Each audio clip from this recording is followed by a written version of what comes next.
Bonjour. Dimanche, un nouveau maire sera élu à Pluvigny.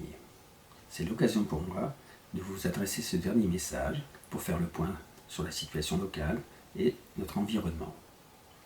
La pandémie du Covid-19 et ses conséquences économiques et sociales vont impacter notre communauté, car nous ne vivons pas en autarcie sur une île.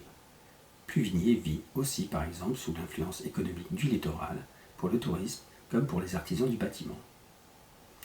Comme il est précisé sur un tract de la liste sortante, 32% des Pluvignois travaillent dans la commune, ce qui veut dire que 68% des actifs travaillent à l'extérieur de la commune. Presque 70%. Nous sommes dépendants des autres pour 70%. Nous sommes interconnectés dans une mondialisation pour le meilleur, comme île-Rome quand tout va bien, mais aussi nous avons vu ses limites et le coût de celles-ci.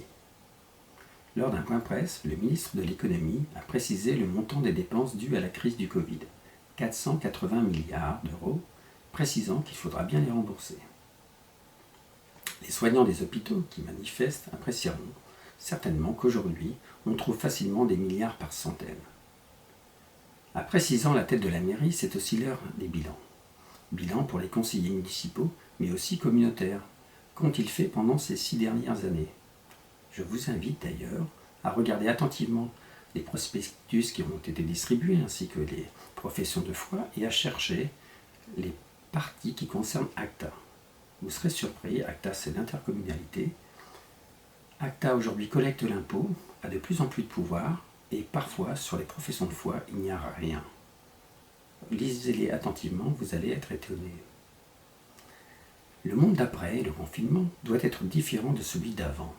C'est le sens de ma lettre ouverte aux maires et aux têtes de liste de l'opposition. Cette situation doit nous obliger à repenser la vie de la cité et à chercher l'implication de tous.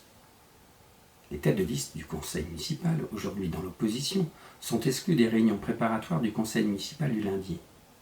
Est-ce normal ? À mon sens, non. C'est même juridiquement contestable. Ces mêmes têtes de liste ont-ils informé la presse de cette situation ? Non, et pourtant elle dure depuis 1 an. Ces mêmes têtes de liste sont toujours sur les grands projets de la mairie, comme l'Hexacom de Baudéveno, la maison médicale, le pôle culturel, votés dans le sens du maire.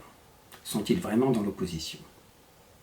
Le soir du premier tour, en se basant sur le fait que chacun des têtes de liste a été impacté de la même façon par l'abstention, les Pluvignois ont clairement exprimé la volonté de ne plus être dirigés par la même équipe. L'ensemble de l'opposition regroupant presque 60% des voix, du jamais vu à Pluvigny.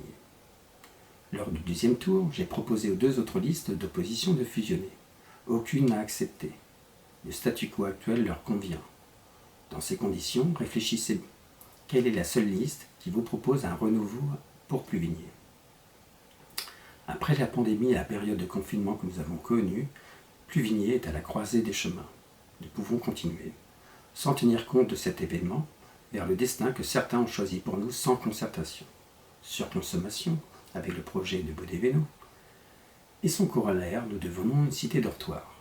Plus que jamais, un autre choix est possible, celui de la maîtrise du développement, avec une consommation raisonnée autour d'un développement harmonieux du commerce local.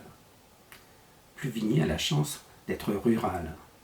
Entre la forêt et la mer, notre commune a su préserver un équilibre et un caractère authentique.